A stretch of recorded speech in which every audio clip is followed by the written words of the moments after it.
कल मैंने हिंदी की फर्स्ट क्लास स्टार्ट की थी, उसमें मैंने आपको स्वर बता दिए थे। संयुक्त स्वर तक मैंने आपको पढ़ाया था, यो भाग और अनुनासिक सिर्फ बताए थे कि ये होता है। मैं उनको समझाऊंगा कैसे होता है। यो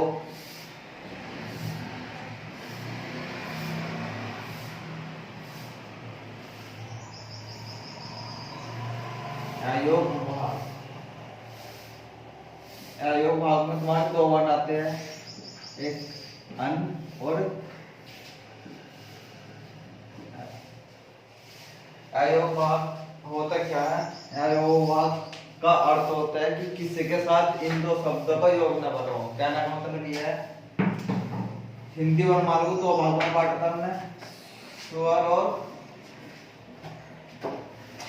व्यंजन। स्वर और व्यंजन, तो ये दो शब्द ऐसे हैं जो ना तो स्वर में एडजस्ट हुए और ना ही व्यंजन में, तो उन्होंने अपनी कैटेगरी अलग रख ली, उसको नाम दिया अयो भाग।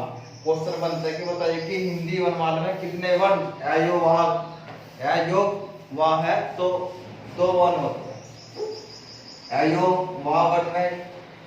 ये अन जो होता है ये मैं की आवाज निकालता है और ये है की आवाज निकालता है। ये मैं की आवाज निकालता है और ये है की आवाज निकालता है। दूसरा था अनुनासिक।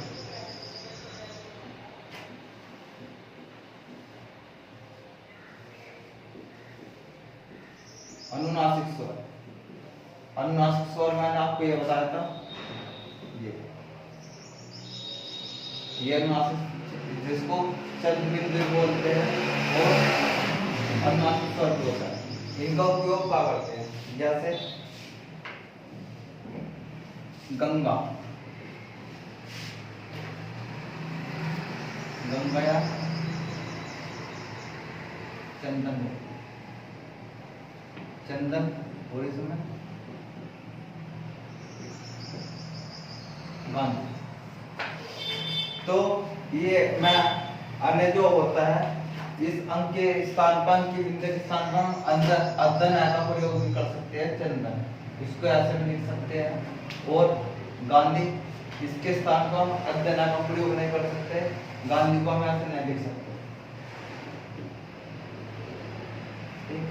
यानी अयो भाग जो अंक की होता है तो उसको हम इसके स्थान पर दना का प्रयोग भी कर सकते हैं। चिंतन ये भी होता है और ये भी होता है, दोनों ही शुद्ध है। लेकिन मानक इनमें कौन सा है? सब दोनों ही शुद्ध है। मानक इनमें कौन सा है? मानक तुम्हारा ये है। जब तक इसको मान्यता प्राप्ति, इसके बाद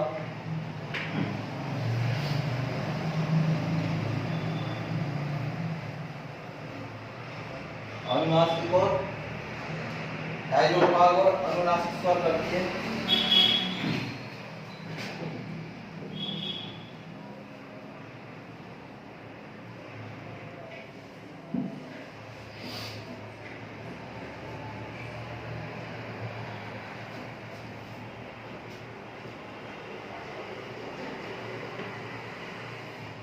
अयो भाग जो अंक की बिंदु, ये बिंदु दिख रहा है, इसके स्थान पर हम 5 वर्ण का प्रयोग कर सकते हैं। 5 वर्ण कौन से? जैसे अंडे, मैं,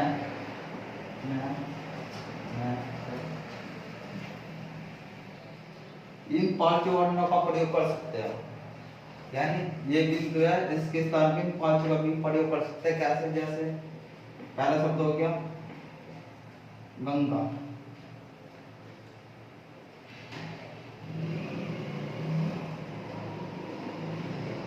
गंगा पहला शब्द हो गया गंगा, अंक की बिंदु आ रही है तो इसके स्थान पर इस गंगा को हम ऐसे लिख सकते हैं,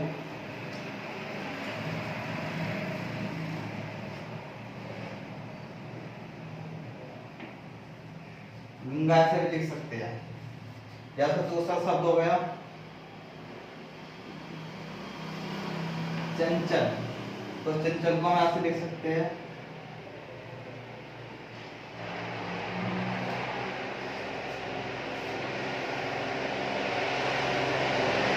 दोनों ही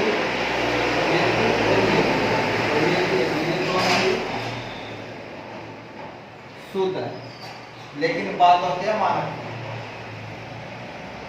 मानक यानी 14 सितंबर 1949, 14 सितंबर 1949 को संविधान में हिंदी भाषा जोड़ी गई थी और वह हिंदी भाषा संविधान के 347 क्या में रखी गई। यानी 14 सितंबर 1949 को संविधान में हिंदी भाषा जोड़े गए थे, वह हिंदी भाषा संविधान के 347 क्या में रखी गई।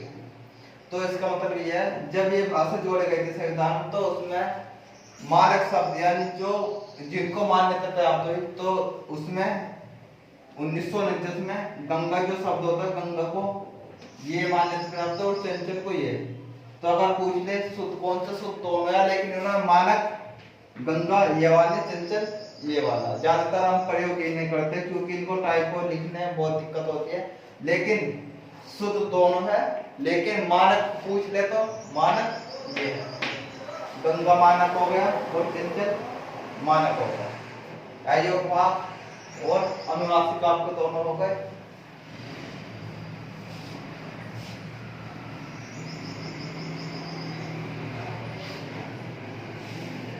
इसके बाद हम स्वर की बात चलिए।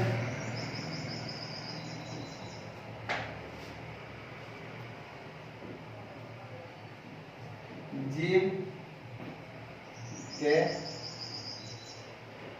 आधार पर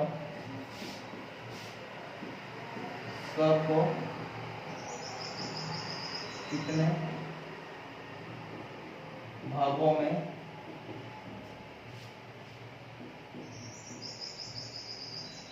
वर्गीकरण किया गया।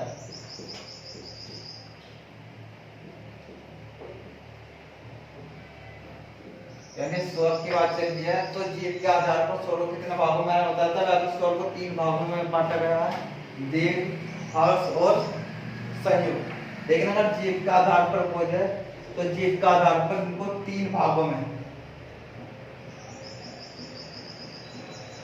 3 भागों में विभाजित किया गया है। यानी हमारे जीव को 3 भागों में, ये अग्रभाग, ये मध्य भाग और ये हमने अपने जीव को 3 भागों में बांट दिया, अग्रभाग, मध्य भाग, पश्च भाग। तो ऐसे 3 भागों में अग्रभाग,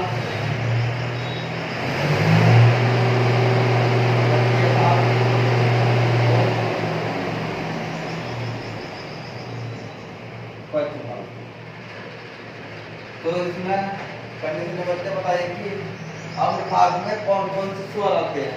अग्रभाग में कौन कौन से स्वर आते हैं यानी जो जीव के अगले हिस्से से बोले जाते हैं, जो जीव के अगले हिस्से से बोले जाते हैं। तो अग्रभाग में सबसे पहले ई, इसके बाद बड़ी ई,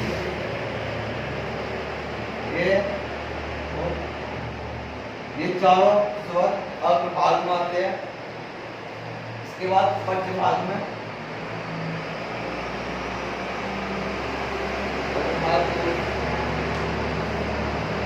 इसके बाद मध्य भाग में ए आता है, मध्य भाग में ए आता है। और इसके बाद पश्च भाग में आ, ओ,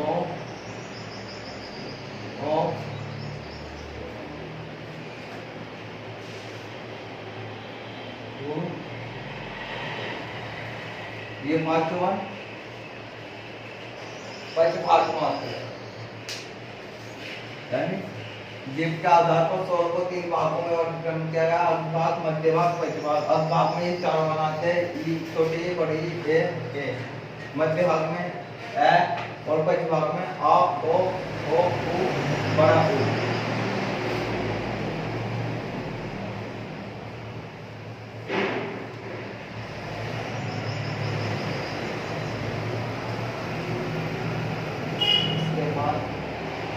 उच्चारण के आधार पर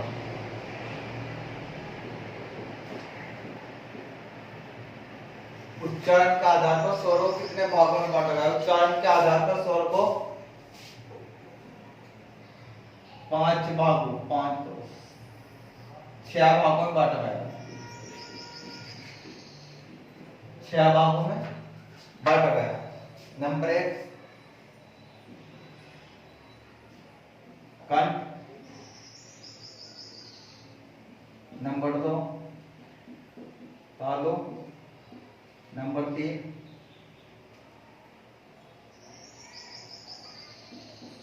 मुद्रा, नंबर 4 ओष्ठ, नंबर 5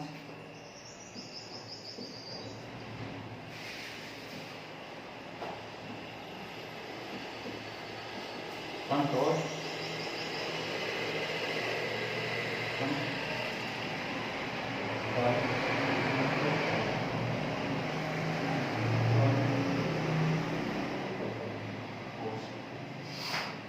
उच्चारण का आधार पर 6 भागों में बांटा गया। कंठ,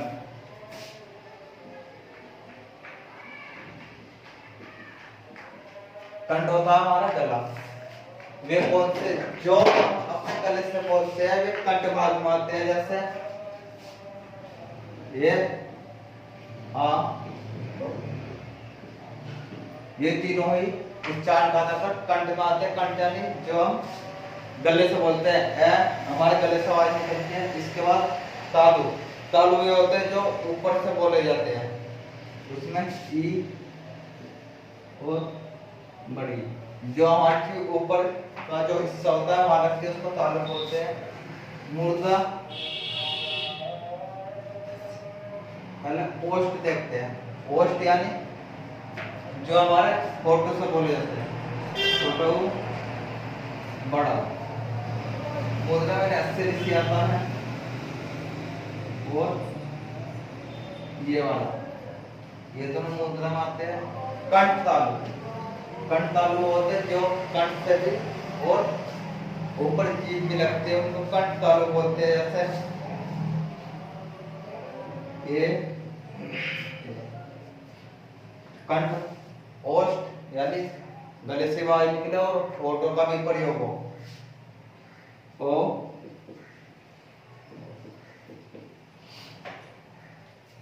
उच्चारण का आधार पर स्वर को 6 भागों में बांटा गया है। कंठ में ये तुम्हारे 3 आते हैं, तालु में ये 2 आते हैं, मूर्धा में ये आते हैं, ओष्ठ में ये आते हैं, कंठ तालु में ये आते हैं और कंठ ओष्ठ में ये आते हैं। कंठ यानी जो गले से बोला जाए या गले का प्रयोग हो। तालु जिसमें जीभ ऊपर लगती हो, ऊपर से फिर संबंध हो। मूर्धा यानी मोड़कर जीभ लगती हो और होठों का प्रयोग हो। कंठ तालु यानी गले का भी और ऊपर भी हो, ऊपर जीभ टच करें। कंठोष्ठ यानी गले का प्रयोग हो, होठों का प्रयोग हो।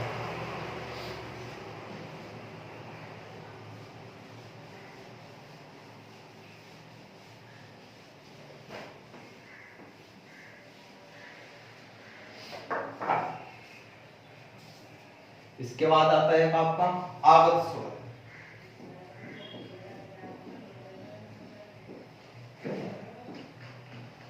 आगत स्वर ये होता है,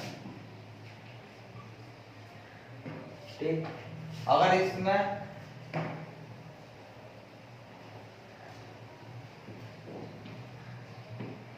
आगत स्वर होता है, अगर इस आगत स्वर ये होता है, अगर इसमें हम 4 बिंदु लगा दे तो ये अनुनासिक स्वर बन जाता है।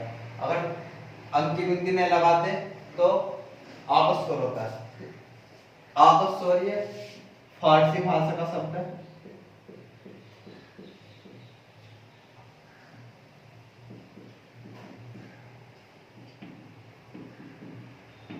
आगत स्वर ये फारसी भाषा का शब्द है। इनका प्रयोग क्या होता है, जैसे हम लिखते हैं डॉक्टर, डॉक्टर में होता है। अगर हम इसको नहीं लगाते तो डॉक्टर हो जाता है। अगर हम आगत स्वर नहीं लगाते तो डॉक्टर हो जाता है। अगर इसको लिखते हैं ऐसे तो ये डॉक्टर बोला जाता है।